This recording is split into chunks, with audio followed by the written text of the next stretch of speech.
Hello, everyone, and welcome. Thank you for joining us today. Tiffany Mink, Marketing Manager for Interview Valet here.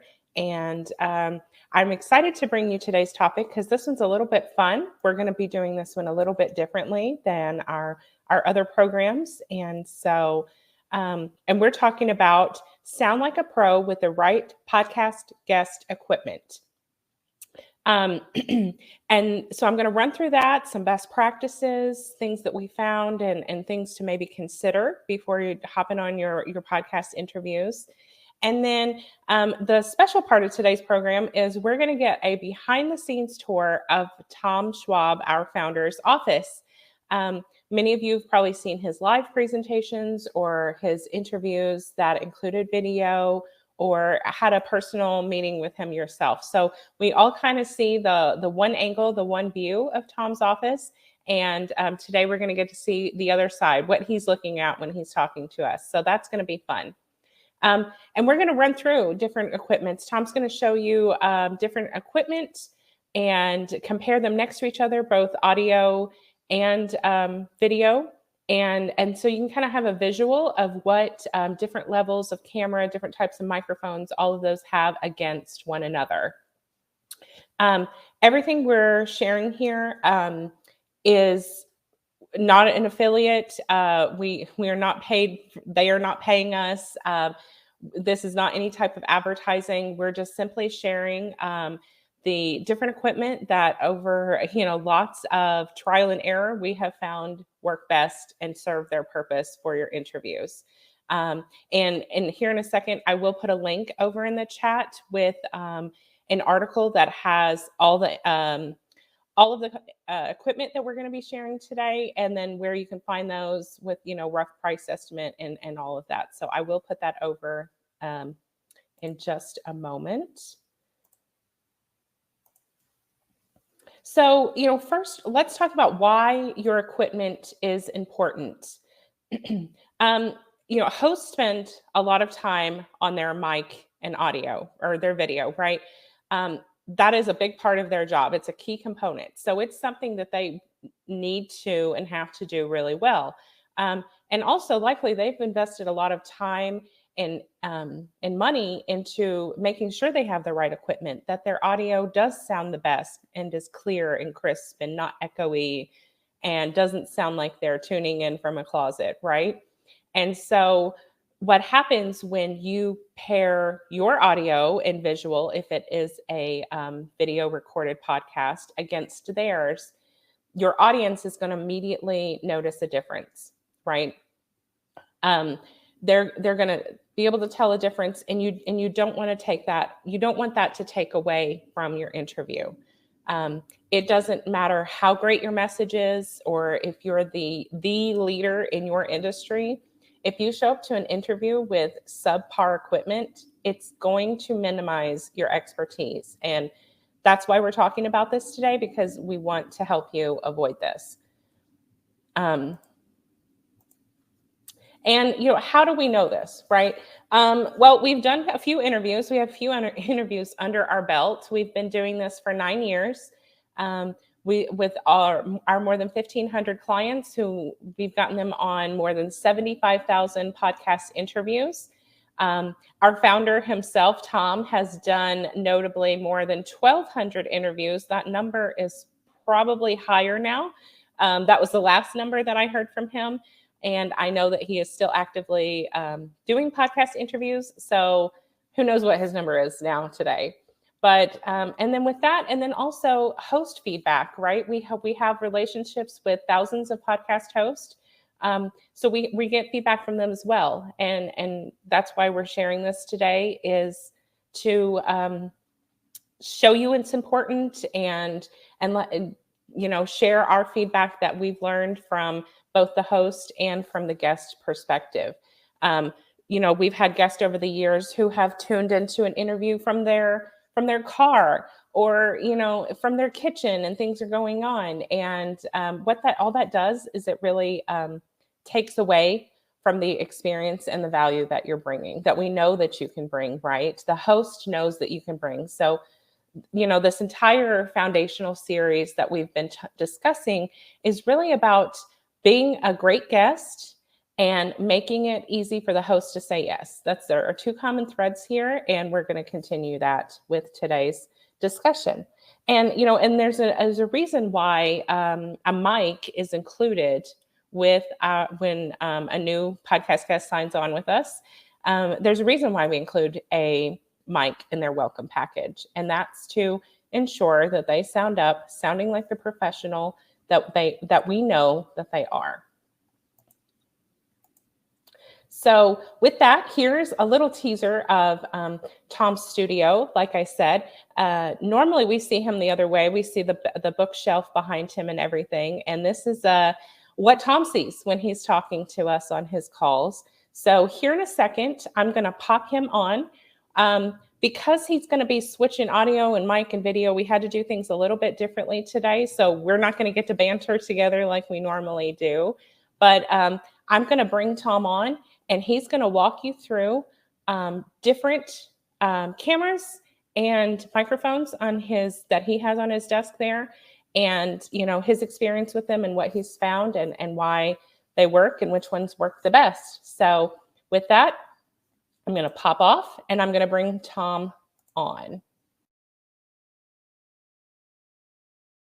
What equipment do you need to be a great podcast guest? Hi, this is Tom Schwab with Interview Valet, and I wanted to show you behind the scenes some of the things I've tested and I've learned along the way. So first, here's an angle of my office that you don't normally see. This is what I'm looking at. Left to right, I've got a light there, both on the left side and the right side. I've got a couple monitors that I'm always looking at stuff at. And then across the top, you can see a few different cameras we'll be looking at. The Logitech Brio 4K, of course, is the built-in camera, and then the Sony DSLR camera.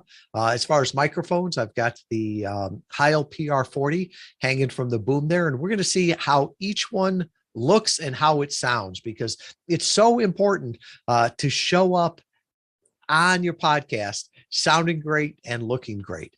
Especially today with 3 out of 4 podcasts, including video, you're judged just as much by how you look as how you sound. So let's jump into it.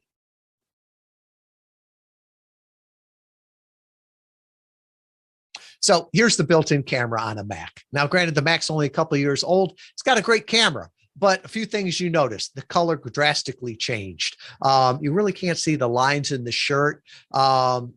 Everything is sort of in focus, right? You can see the books behind me, but nothing is really, really sharp. It's like they're trying to grab everything. One thing I would say is when you have the camera, make sure it's eye level or above. Builds trust. Nobody wants to look at your chins, up your nose. Also, the lights are so important. Make sure it's well lit and it's controlled. Now, if this is the built-in, what's the next level up from that? So this is what a 4K camera looks like. This is a Logitech Brio 4K camera. It's about $150, $160. Really, this is probably the best webcam you can get. As you look at it, everything's a lot sharper, but it's still got things in back here are sharp. You can read the books. You can read the mic flag here. The color is better. It's still a little bit washed out. I never really like how I look on this one. So that's why I bit the bullet and went to this one. So this is a Sony DSLR camera. It's like regular standard camera with the changeable lens to it. You can take video with it. You can take still pictures. This is the kind of camera you'd see somebody out in a park with, or a wedding photographer.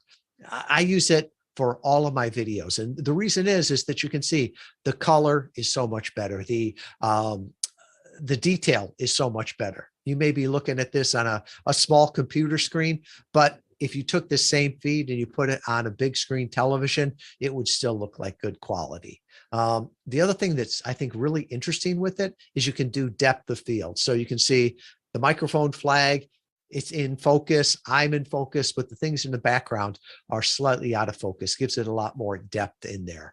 I would say if you're serious about podcast interviews, definitely go with a 4K. While, a built-in camera might be adequate today, I fear that in a couple of years, somebody's going to look back at that and say, wow, that was really poor quality. The 4K, I think, will get you through today, probably the next year or two. Whereas if you go with a DSLR camera, if you're serious about video, this will really set you apart as a professional. So let's talk about the mics, and let's start from the low end up to the high end. So here's the built-in microphone for a Mac. You can probably notice that it's not as rich. It probably sounds a little bit hollow. Right now, I'm also scared to death that somebody's going to walk by the hall and you're going to hear it, or the air conditioner is going to start up outside because it's going to pick it up. The idea behind these cameras is that they pick up all the sounds in the room. If you've got a very, very quiet space, if you've got a lot of acoustic foam around it, that would work great. But you want to be very, very careful if you're doing a podcast interview with a built-in microphone like that. So let's take it up a level. So this is the ATR 2005, Audio-Technica 2005. The black ones are always the professional grade, better quality. And one of the things I like about this one too is that it packs up into this nice little, it's almost like a pencil case.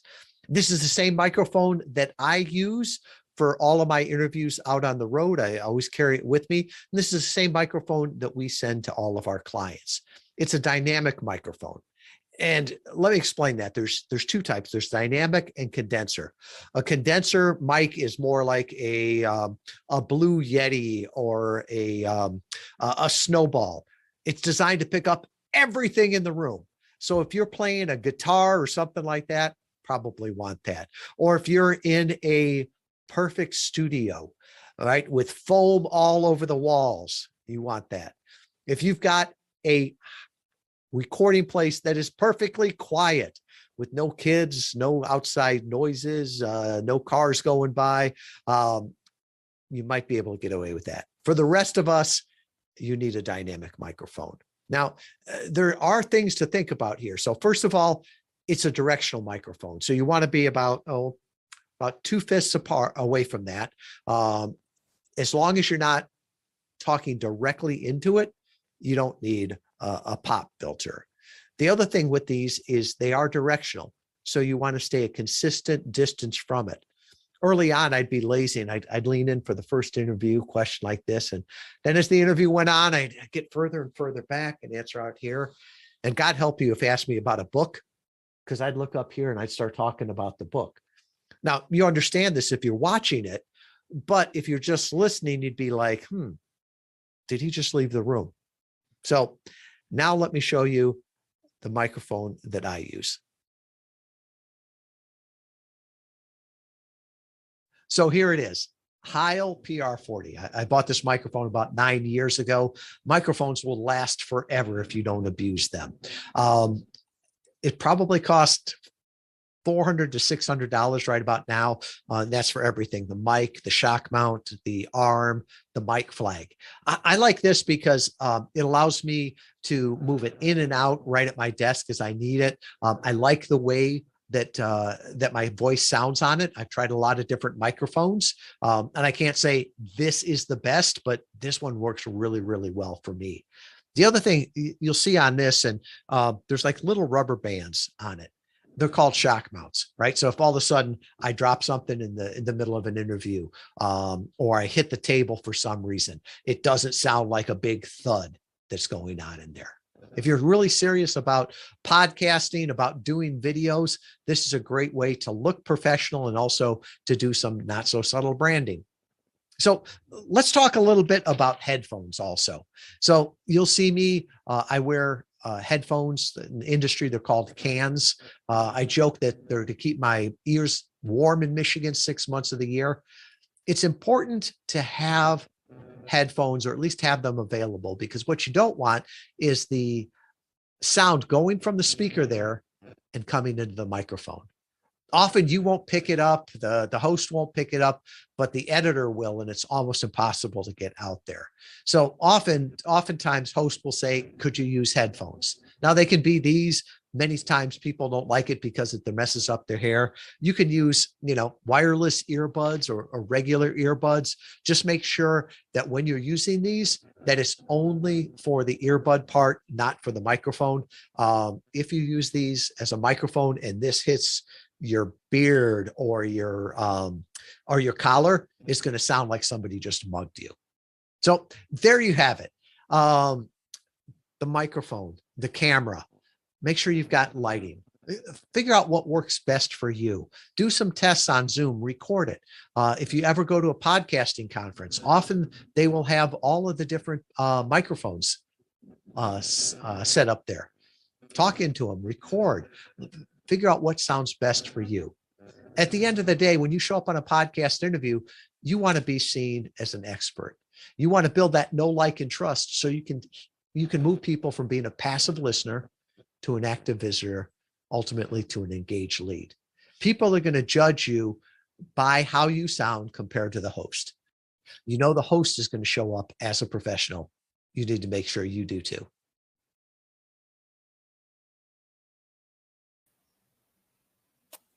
All right, I am back. Thank you for that, Tom. I think that was very valuable in being able to see them in real time next to each other, especially as he flipped back and forth between the different levels of camera and the different levels of microphone, and then talking about the headphones. Now, as Tom was talking about that and showing you his professional setup, you can probably tell a difference now between myself and Tom, right? I'm not quite the professional public speaker that Tom is. So, I don't have 1,200 interviews under my belt. So I'm just using basic equipment. As you can see, I have the corded headphones here, as Tom talked about. They get the job done. Now, if I were going to be a podcast guest myself, I would probably want to consider putting a little bit more effort into my audio and visual quality. But, the purpose here for these trainings is just to bring you live off the cuff educational, informational material. And so that's really my goal for what I'm trying to achieve here with you guys. There's a couple of, there was one thing that Tom didn't talk about that I think is worth mentioning. And then there was, then I want to talk about another piece of equipment he showed here. So let's pop over. This is a cough switch. Now, this is something that Tom didn't talk about, but I think it's worth mentioning. These are great for if you need a quick mute button, if you need a cough or sneeze or something like that. These really come in handy. I think this is one of those really good real world tools that will really help you as real life occurs, right?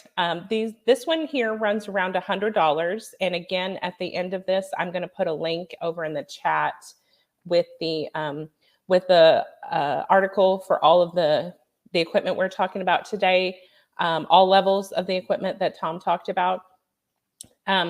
So that a link for this will be in there as well. But I thought this is also really good to not just for if you need a quick mute button, right? If you need to cough, but it also eliminates accidentally leaving your mute on. Let's say, oh no, I need to sneeze. I'm going to mute myself during my interview, right?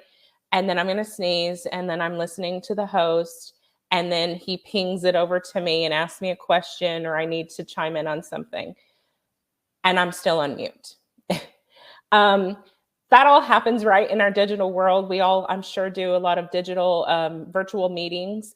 It's okay if a coworker does this. I'm sure it's happened to all of us that we're talking and the other end of the screen is telling us, hey, you're on mute, unmute yourself. That happens. But that's something you want to avoid during your podcast interview, right? Because again, we need to consider the audience. A lot of times they're listening audio only, right? Oftentimes podcast listeners are kind of multitasking. They may be driving, they may be working at their desk, they may be cooking and have you playing in the background. And what that does is it creates a disruption, right? They're wondering if they've lost you. It also creates confusion, and it devalues the conversation because it might come off that you're disengaged, that you're daydreaming, that you zoned out while the host was talking, and you're not really engaged in the conversation. And we've probably all heard some dead air occur on the radio, right? Where something happens and it goes to dead air, and we're like, what happened? Did they cut off? So you want to avoid that. And that's why I think this cough switch is just an underrated hero of podcast interviews, because it eliminates that. You have to physically hold down the button. So you press it, cough, or even sit down your cup, whatever you may need to do on your desk, and then lift your finger off. And so it just eliminates a lot of confusion and a lot of panic if you do need to sneeze in the middle of your interview. And then the next two accessories that I wanted to touch on, Tom kind of talked about this in his segment there about the boom arm, which is the arm that the microphone's connected to, and then the mic flag. If you've seen any of Tom's promotional content with his image on there, you will always see that the boom arm there with the Interview Valet logo on the mic flag is always there. There's a couple things to consider with these. It's the boom arm is something that's always going to be on your desk. So before you invest in one, consider, do you want this on your desk all the time? It can be a bit of a cumbersome piece of equipment because it's always there. You can't just easily remove it from your desk if you need more space. You can swivel the microphone out of the way, but the part itself, the back end, actually attaches to the desk. So something to consider. And then another thing there is with the boom arms, you kind of get what you pay for, right? As most techie equipment, there's all price ranges for the boom arm. You want to avoid one that may be squeaky, that may have some feedback if you move it or adjust it. Like Tom said, his has a shock mount there that if he accidentally bumps his desk or if he needs to adjust it, it actively works to eliminate any feedback. So that's something to consider. And then also, who are you advertising, right? A lot of times these boom arms or microphones are going to have the company name on there, like most products do. And so do you want that microphone in your interview always advertising this other company that you have no affiliation with? Just something to consider. Sometimes people will just put a black piece of tape or a silver piece of tape, whatever, over the microphone if they don't want to do that.